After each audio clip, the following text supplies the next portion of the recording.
My name's Kevin. Welcome to my shop. And today I'm going to be talking about a small dilemma that I have.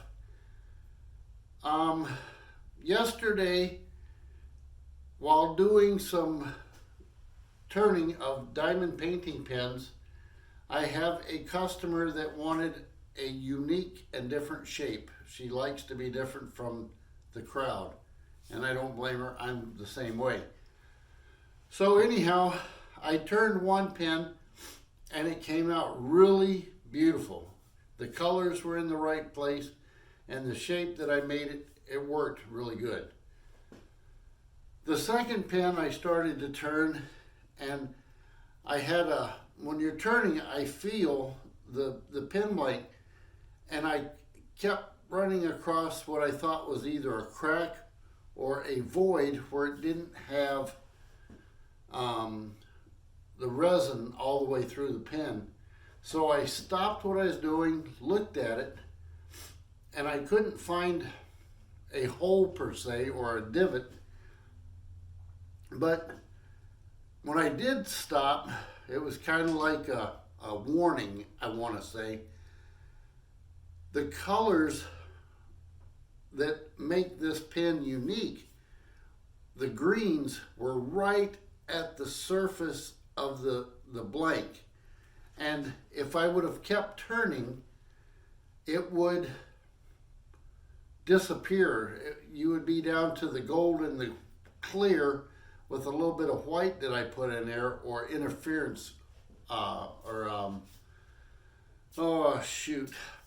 micro pearl. And that would show up just fine, but you would lose the green. So I stopped turning. The pen is kind of plain looking where I stopped turning. It's just got two little indentations in the ends where you can put your fingers to hold it. But the rest of the pen is smooth. But it looks really good. The colors come out amazing. It's just that the shape of the pen is not as fancy as the other one. So I'm going to post this video. You will see what I decided to do when it posts later this evening. Once you see it, tell me what you would have done. Would you have left it, or would you have turned it to where it is to get the shape? What would you do? I'd really like to know in the comments after you look at this. So just give me your ideas. It's either way, it's going to be too late because I've already done what I did. So I would like your 2 cents worth on this as it be. Okay, when people look at one of my blanks on the board, and I have a board with numbers that correspond to the blanks, and I tell people when they look at these on my webpage, Pens by Mr. Carpenter, or on Facebook in different sections, send me a PM telling me which blank you want with which number, or tell me the number of the blank you want.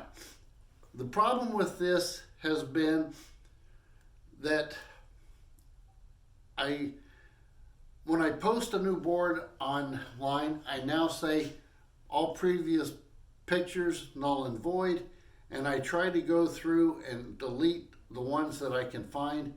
But I do a feature on Facebook where it posts in about 7 or 8 different places. I miss 1 or 2. I always do somehow. I can't find them all.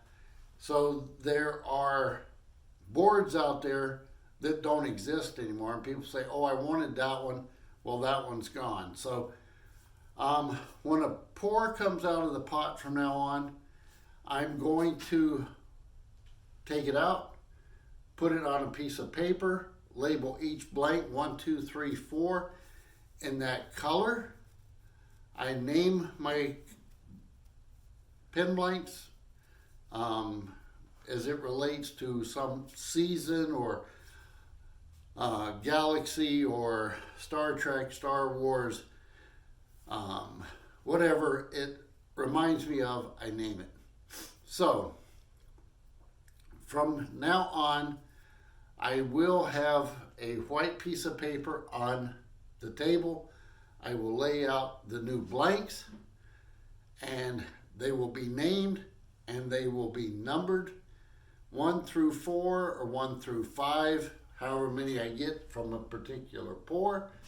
And that way, if you see the one you want, it will be less trauma, I guess is the best way to put it.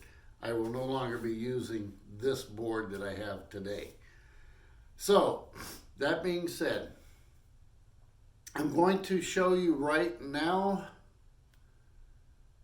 where I'm at. I have not made up my mind on this blank, but I'm going to ask what you would have done before I do it. But we won't know what I did until the video comes out later today. First blank. All right, don't want you to see that one yet. This one, it has a nice indentation there and there, fits the hand really nice. It's light because I took away a lot of material, but the colors still come out quite amazing. You've got the gold and the purples and the clears. Beautiful pen. I like this. This looks really good. Now, on the next blank, when I turned it and I stopped, you could still see the greens right here, and that was what the customer wanted. She wanted the gold and the green. Okay? But, and I don't know how well this will show up in the camera, but if you look right there, if I turn any farther, there or here, the greens, they're gone. So I'm going to be stuck with the gold and the white, or the interference white, Pearl X, micro pearl, and the golds, but I won't have as much of the green. So do I stop, leave it like this, because it is a gold and green pen, or do I continue to make shapes and lose a lot of the green? Tell me what you would have done when you see the video later today. All right.